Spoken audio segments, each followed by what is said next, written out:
మా latest videos కోసం మా ఈ తెలుగు న్యూస్ ఛానల్ సబ్స్క్రైబ్ చేసి గంట సింబల్ యాక్టివేట్ చేసుకోండి. అదృష్టం ఉన్న వారికి మాత్రమే ఇది కనిపిస్తుంది. ఇది కనిపించటం చాలా అరుదు. దీనిని మీరు ఎక్కడ చూసినా అస్సలు వదలకండి. ఇది మీ దగ్గర ఉంటే అదృష్టం మీ వెంట ఉన్నట్లే అవుతుంది. మీకు ఇక తిరగనేది ఉండదు.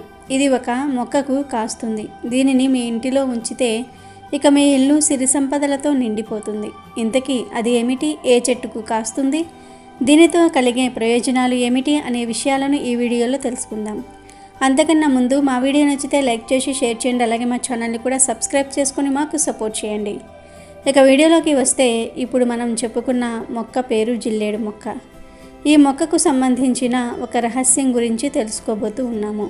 మన చుట్టూ పెరిగే ఎన్నో మొక్కలలో జిల్లేడు మొక్కకు ఒక ప్రత్యేక స్థానం ఉంది.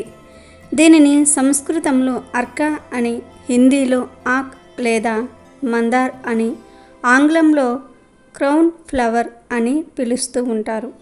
తెలుగునాట జిల్లేడుగా సుపరిచితమైన ఈ మొక్క కేవలం ఒక సాధారణ మొక్క మాత్రమే కాదు. దీనిలో అపారమైన ఆరోగ్య ప్రయోజనాలు మరియు ఆధ్యాత్మిక ప్రాముఖ్యత దాగి ఉన్నాయి. బీడు భూముల్లో, రోడ్ల పక్కన, ఖాళీ ప్రదేశాలలో ఎటువంటి ఆదరణ లేకుండా వాటంతట అవే పెరిగే జిల్లేడు మొక్కలు మనకు నిత్యం కనిపిస్తూనే ఉంటాయి. చాలామంది దీనిని ఒక పిచ్చి మొక్కగా భావించి నిర్లక్ష్యం చేసినప్పటికీ ప్రాచీన ఆయుర్వేద గ్రంథాలలో మరియు హిందూ సాంప్రదాయాలలో దీనికి అగ్రస్థానం కల్పించారు. జిల్లేడులోని ప్రతి భాగం వేరు, కాండం, ఆకులు, పువ్వులు, కాయలు మరియు పాలు అన్నీ కూడా మానవాళికి ఉపయోగపడేవే. జిల్లేడు మొక్క సాధారణంగా ఒక పొదలాగా లేదా చిన్న వృక్షంలాగా 2 నుండి 5 మీటర్ల ఎత్తు వరకు పెరుగుతుంది. దీని కాండం బూడిద రంగులో గట్టిగా నిటారుగా ఉండి శాఖలుగా విస్తరించి ఉంటుంది.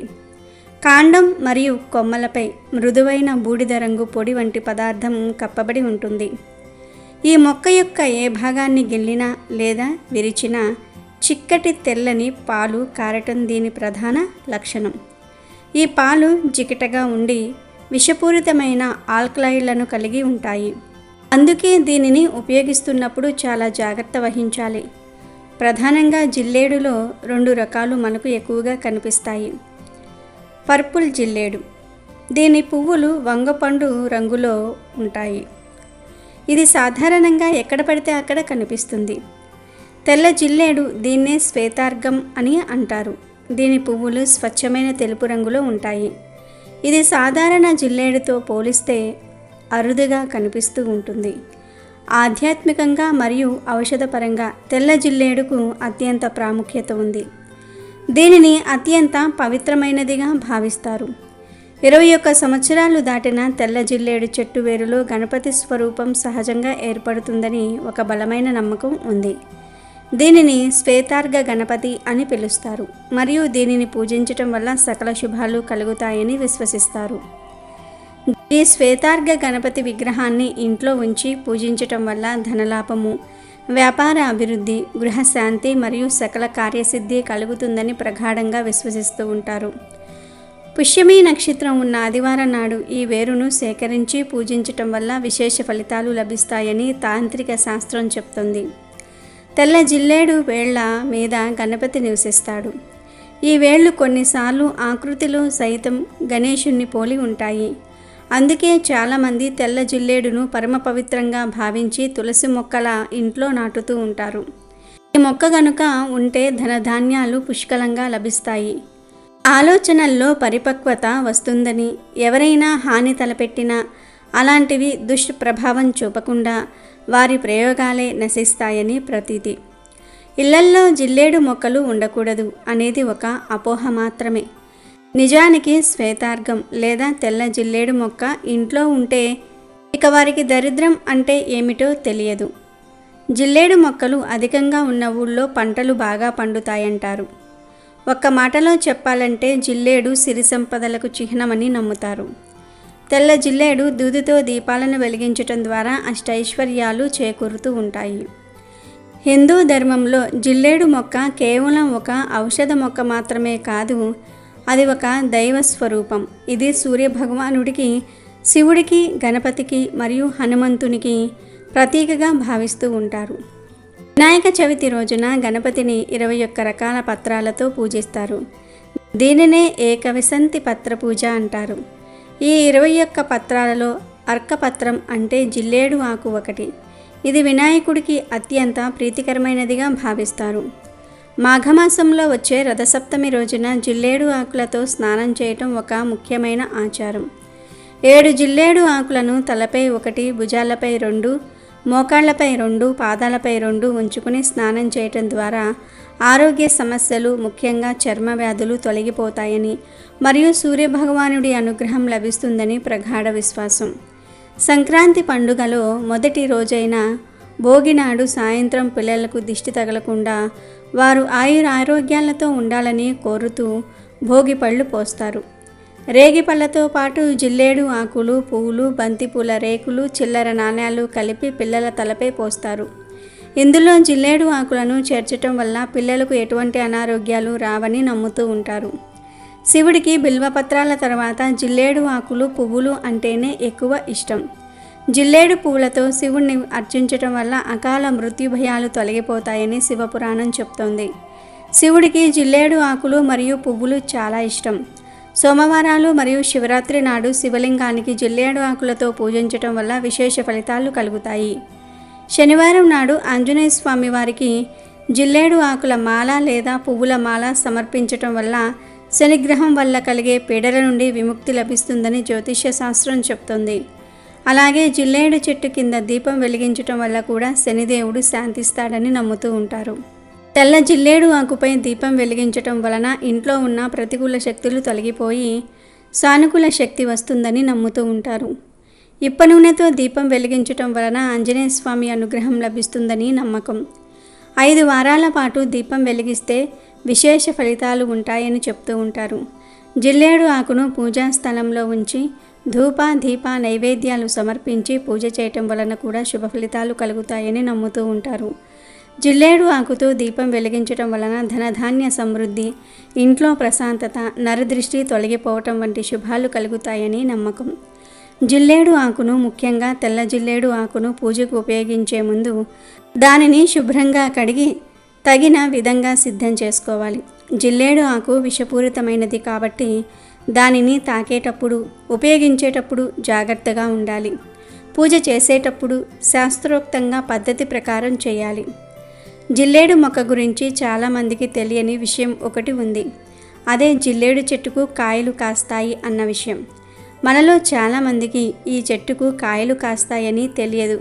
జిల్లేడు పువ్వులు ఫలదీకరణం చెందిన తర్వాత కాయలుగా మారుతాయి. ఆ కాయలు చూడడానికి మామిడి పిందెలను పోలి ఉంటాయి, కానీ చాలా పెద్దవిగా మరియు ఉబ్బినట్లుగా ఉంటాయి. అవి జతలుగా పెరుగుతూ ఉంటాయి. కాయలపై చర్మం మందంగా ఆకుపచ్చ రంగులో నున్నగా ఉంటుంది. అయితే ఈ కాయలతో పరిహారం చేస్తే మీ జీవితం అద్భుతంగా మారిపోతుంది. మీకు ఆర్థిక పరంగా మంచి ప్రయోజనాలు కలుగుతాయి. శత్రుబాధల నుండి విముక్తి లభిస్తుంది. జిల్లేడు కాయ చాలా అరుదుగా కనిపిస్తుంది. దీనితో పరిహారం చేస్తే మీకు విపరీతంగా అదృష్టం పడుతుంది. ఎప్పుడూ లేనంత ధనాన్ని సంపాదిస్తారు, ఆనందంగా ఉంటారు. మరి ఇంతకీ ఈ కాయతో ఏ పరిహారం చేయాలి అనే విషయాన్ని ఇప్పుడు మనం తెలుసుకుందాము. ఈ పరిహారానికి ఎలాంటి తిదివార నక్షత్రంతో పని లేదు. కేవలం ఈ కాయ మీకు లభిస్తే చాలు ఈ పరిహారం చేసుకోవచ్చు. మీ ఇంటి దగ్గర కానీ మీ ఇంటి చుట్టుప్రక్కల ఖాళీ ప్రదేశంలో ఈ మొక్కలు పెరుగుతూ ఉండవచ్చు. ఈ కాయతో మీరు పరిహారం చేసే రోజు తలకు స్నానం చేయండి. ఆడవారు పీరియడ్స్లో ఉంటే అస్సలు ఈ పరిహారం చేయకండి. పీరియడ్స్లో మొక్కలను తాకటం మహాపాపం.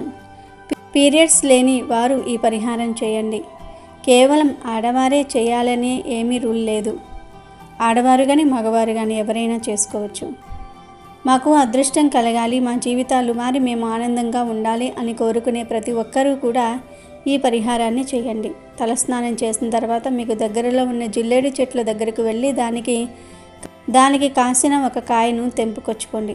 ఆ తర్వాత ఆ కాయను మీ పూజా మందిరంలో మీ ఇష్టదైవం ఫోటో ముందు పెట్టి దానికి పువ్వులు, అక్షింతలతో పూజించండి. దీపం వెలిగించి ధూపం చూపించండి. ఆ తర్వాత ఏవైనా పండ్లను నైవేద్యంగా పెట్టండి. హారతి ఇచ్చే ముందు ఒక పసుపు రంగు క్లాత్ తీసుకోండి. ఆ కాయ పట్టే అంత సైజు లేదా దానికన్నా కొంచెం పెద్ద సైజు ఉన్న క్లాత్ను తీసుకొని పూజ గదిలో పెట్టండి. దానిపై ఆ కాయను పెట్టి 3 యాలుక్కాయలను వేయండి. ఆ తర్వాత వాటిపై గంధము, పసుపు, కుంకుమ చల్లండి. ఇప్పుడు వాటిని మూటకట్టి మీ ఇష్టదైవం పటం వెనుక ఎవరికీ కనబడకుండా పెట్టాలి. అలా వీటిని పెట్టి మీ సంకల్పం చెప్పుకోండి. మీకు ఉన్న కోరికలు చెప్పుకోండి. భర్త సంపాదన పెరగాలి, పిల్లలు అభివృద్ధిలోనికి రావాలి, ఇంటి పరంగా అంతా బాగుండాలి, సమస్యలన్నీ కూడా పోవాలని చెప్పుకోండి. వాటిని అలా నెల రోజులు ఉంచాలి. మీరు ఈ పరిహారం చేసుకున్నట్లు చేయాలని అనుకున్నట్లు ఎవరికీ చెప్పకండి. ఎందుకంటే ఈ రోజుల్లో ఎవరు మన మంచిని కోరుకుంటున్నారో, ఎవరు మన చెడును కోరుకుంటున్నారో తెలియటం లేదు. వారి యొక్క చెడు చూపు వల్ల మీకు జరగవలసిన మంచి కూడా జరగకుండా పోతుంది. కనుక ఎవరికీ చెప్పకండి. ఇక వాటిని నెల రోజుల తర్వాత స్నానం చేసి తీయాలి. ఒకవేళ ఆ కాయ బాగా ఎండి పగిలితే దానిలో ఉన్న పత్తిని విడిగా తీసి 3 ఒత్తులుగా చేయండి. విత్తనాలను పక్కకు పెట్టండి. 3 ఒత్తులు చేసిన తర్వాత యాలుక్కాయలను అలా ఉంచేయండి. 3 ఒత్తులు యాలుక్కాయలు, వీటితో మీరు రావి చెట్టు దగ్గర దీపం వెలిగించాలి. ఉదయం కానీ సాయంత్రం కానీ మీకు దగ్గర ఏ గుడిలో అయితే రావి చెట్టు ఉంటుందో ఆ చెట్టు దగ్గరకు వెళ్ళండి. మీతో పూజా సామాన్లు ఉంటే దీపం వెలిగించడానికి కావలసినవి తీసుకుని వెళ్ళండి. జిల్లేడు ఒత్తులు మరియు యాలుక్కాయలను తప్పనిసరిగా తీసుకుని వెళ్ళండి. మీరు ఏ నూనెతో అయినా సరే దీపారాధన చేయవచ్చు. సాధారణ గుడిలోనే చెట్ల మొదట్లో ప్రమిదలు ఉంటాయి. ఆ ప్రమిదలను కొంచెం శుభ్రం చేసి అందులో నూనె పూసి 3 ఒత్తులను విడివిడిగా వేయాలి. ఆ తర్వాత దీపం వెలిగించి అందులో 3 యాలుక్కాయలను వేయాలి. వేశాక సంకల్పం చెప్పుకోండి. నెల క్రితం ఏ సమస్య చెప్పుకున్నారో అదే సమస్యను చెప్పుకోండి. కాసేపు అక్కడ కూర్చొని ఇంటికి వచ్చేయండి. ఈ విధంగా చేస్తే ఖచ్చితంగా మీ జీవితం మారిపోతుంది. వీటికి ధనాన్ని ఆకర్షించే శక్తి ఉంది. మీ సమస్యలను పోగొట్టే శక్తి ఉంది. జిల్లేడు వత్తులతో రావి చెట్టు దగ్గర దీపం వెలిగిస్తే మీకు అదృష్టం పడుతుంది. మీకు ఉన్న గ్రహ దోషాలు, శత్రుబాధలు, ఆర్థిక సమస్యలు అన్నీ తీరిపోతాయి. శనిగ్రహ దోషాలతో బాధపడేవారు ఈ విధంగా దీపం వెలిగిస్తే శనిగ్రహ ప్రభావం తగ్గుతుంది. లక్ష్మీదేవి అనుగ్రహం కలుగుతుంది. మీ జీవితం మారిపోతుంది. ప్రతి ఒక్కరూ కూడా ఈ కాయ దొరికితే అస్సలు మిస్ అవ్వకుండా ఈ పరిహారాన్ని చేయండి. తప్పకుండా మీ లైఫ్ అనేది మారిపోతుంది. ఈ కాయలలో లభించే దూదితో కొన్ని ప్రయోజనాలు ఉన్నాయి. పూర్వకాలంలో ఈ దూదిని దిండ్లు, పరుపులు, కుషన్లు మరియు లైఫ్ జాకెట్లను నింపడానికి ఉపయోగించేవారు. ఇది నీటిలో తడవదు మరియు చాలా తేలికగా ఉంటుంది. అందుకే దీనిని వెజిటబుల్ సిల్క్ అని కూడా పిలిచేవారు. అయితే ఇది పట్టు పురుగుల నుండి వచ్చే పట్టు అంతా మన్నికమైనది కాదు, కాబట్టి వస్త్రాల తయారీకి అనువైనది కాదు. జిల్లేడు కాయలు లేదా విత్తనాలు తినడానికి పనికిరావు. అవి విషపూరితమైనవి. వీటిని కేవలం బాహ్య ప్రయోజనాలకు లేదా సాంప్రదాయ చేతి పనులకు మాత్రమే వాడేవారు. జిల్లేడు మొక్క యొక్క ఇతర భాగాల ఆరోగ్య ప్రయోజనాలు ఇప్పుడు మనం తెలుసుకుందాము. 1. జిల్లేడు పువ్వులు. ఈ పువ్వులను ఎండబెట్టి పొడి చేసి కొద్ది మోతాదులో తీసుకోవటం వల్ల దగ్గు, జలుబు, అజీర్తి, కలరా వంటి సమస్యలకు చికిత్సగా వాడుతూ ఉంటారు. పువ్వుల పొడిని తేనెతో కలిపి తీసుకోవటం వల్ల జీర్ణశక్తి మెరుగవుతుంది. జిల్లేడు పాలు. మొక్క నుండి కారే తెల్లని పాలు అత్యంత శక్తివంతమైనవి, కానీ అదే సమయంలో అత్యంత ప్రమాదకరమైనవి కూడా. వీటిని చాలా జాగ్రత్తగా కేవలం బాహ్యంగా మాత్రమే ఉపయోగించుకోవాలి.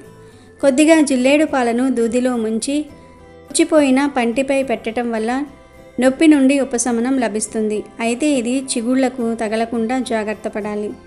పులిపీర్ల మీద రోజు కొద్దిగా జిల్లేడు పాలను రాస్తూ ఉంటే అవి కొన్ని రోజులకు వాటంతట అవే రాలిపోతాయి. జిల్లేడు పాలు కంటిలో పడితే శాశ్వత అంధత్వం వచ్చే ప్రమాదం ఉంది. చర్మంపై పడితే బొబ్బర్లు, చిరాకు కలుగుతాయి. కావున వీటిని నేరుగా ఉపయోగించటం చాలా ప్రమాదకరం. అనుభవజ్ఞుల సలహా లేకుండా దీనిని ఎప్పుడూ కూడా ప్రయత్నించకూడదు. తెల్ల జిల్లేడు వేరుకు అద్భుతమైన శక్తులు ఉన్నాయని నమ్ముతూ ఉంటారు. వేరు బెరడును పొడి చేసి పాము కాటుకు విరుగుడుగా ఉపయోగిస్తారని సాంప్రదాయ వైద్యంలో చెప్పబడింది. దీనిని ఆస్మా, చర్మ వ్యాధులు మరియు కాలేయ సంబంధిత వ్యాధుల చికిత్సల్లో కూడా వాడుతూ ఉంటారు. ఏదైనా ఆరోగ్య సమస్య కోసం జిల్లేడును ఔషధంగా ఉపయోగించాలనుకుంటే తప్పనిసరిగా అనుభవజ్ఞులైన ఆయుర్వేద వైద్యుని సలహా మరియు పర్యవేక్షణలోనే చేయాలి. స్వంత వైద్యం ప్రాణాంతకం కావచ్చు. గర్భిణీ స్త్రీలు, పాలిచ్చే తల్లులు దీనిని ఎట్టి పరిస్థితుల్లోనూ కూడా ఉపయోగించరాదు. ఆయుర్వేదంలో జిల్లేడు ఆకులను అనేక వ్యాధుల నివారణకు ఒక దివ్య ఔషధంగా పరిగణిస్తారు. కీళ్ళ నొప్పులు, మోకాళ్ళ నొప్పులు, వాతం నొప్పులతో బాధపడే వారికి జిల్లేడు ఆకులు ఒక వరం లాంటివి. జిల్లేడు ఆకుకు నువ్వుల నూనె లేదా ఆముదం రాసి దానిని కొద్దిగా వెచ్చజేసి నొప్పి ఉన్న ప్రదేశంలో కట్టుకట్టడం వల్ల వాపు మరియు నొప్పి నుండి తక్షణ ఉపశమనం లభిస్తుంది. ఆకులలోని యాంటీ ఇన్ఫ్లమెంటరీ గుణాలు వాపును తగ్గించి రక్త ప్రసరణను మెరుగుపరుస్తాయి. రక్తంలో చక్కెర స్థాయిలను నియంత్రించడంలో జిల్లేడు ఆకులు సహాయపడతాయని అనేక అధ్యయనాలు మరియు సాంప్రదాయ వైద్య విధానాలు సూచిస్తూ ఉన్నాయి. ప్రతిరోజు ఉదయం 2 జిల్లేడు ఆకులను పాదాల కింద ఉంచి సాక్సులు వేసుకుని రోజంతా ఉంచుకోవటం ద్వారా పాదాలలోని నరాల ద్వారా వాటి గుణాలు శరీరంలోనికి ప్రవేశించి షుగర్ స్థాయిలను అదుపులో ఉంచుతాయని నమ్ముతూ ఉంటారు. అయితే ఇది వైద్యుని సలహాతో మాత్రమే చేయాలి. గజ్జి, తామర, దురద వంటి చర్మ సమస్యలకు జిల్లేడు ఆకుల రసం లేదా ఆకులను నూరిన ముద్దను పసుపుతో కలిపి ప్రభావిత ప్రాంతంలో పూయటం వల్ల మంచి ఫలితం ఉంటుంది. దీనిలోని యాంటీ ఫంగల్ మరియు యాంటీ బ్యాక్టీరియల్ లక్షణాలు ఇన్ఫెక్షన్లను నివారిస్తూ ఉంటాయి. జిల్లేడు ఆకులను వేడి చేసి గాయాలపై కట్టడం వల్ల అవి త్వరగా మానుతాయి. పాలను జాగ్రత్తగా గాయం చుట్టూ రాయటం వల్ల క్రిములు చేరకుండా ఉంటాయి. ఎండిన జిల్లేడు ఆకులను పొడి చేసి కొద్ది మోతాదులో తేనెతో కలిపి తీసుకోవటం వల్ల దగ్గు, ఆస్మా వంటి శ్వాసకోశ సమస్యల నుండి ఉపశమనం లభిస్తుందని ఆయుర్వేదం చెప్తుంది. అయితే ఈ ప్రయోగాలు నిపుణుల పర్యవేక్షణలో మాత్రమే చేయాలి. జిల్లేడు ఆకును నుదుటిపై ఉంచి కట్టుకోవటం లేదా ఆకు రసాన్ని పోయటం వల్ల తలనొప్పి తగ్గుతుంది. జిల్లేడు మొక్క ప్రకృతి మనకు ప్రసాదించిన ఒక అద్భుతమైన వరం. మన పెరట్లో, మన పరిసరాలలో కనిపించే ఈ మొక్కను పిచ్చి మొక్కగా చూడకుండా దానిలోని దైవిక మరియు ఔషధ గుణాలను గౌరవించాలి. సరైన అవగాహనతో నిపుణుల మార్గదర్శకత్వంలో దీనిని ఉపయోగించుకుంటే అది మన ఆరోగ్యానికి మరియు ఆధ్యాత్మిక ఉన్నతికి ఎంతగానో దోహదపడుతుంది. జిల్లేడు యొక్క ఆకులు, కాయలు, పువ్వులు, పాలు మరియు వేర్లు ఇలా ప్రతి భాగం మానవాళికి ఏదో ఒక రూపంలో సేవ చేయడానికి సిద్ధంగా ఉన్నాయి. మన పూర్వీకులు మనకు అందించిన ఈ అమూల్యమైన జ్ఞానాన్ని కాపాడుకుని భావితరాలకు అందించడం మనందరి బాధ్యత. వీడియో నచ్చితే లైక్ చేయండి, షేర్ చేయండి, బట్ సబ్స్క్రైబ్ చేసుకోవడం మర్చిపోవద్దు.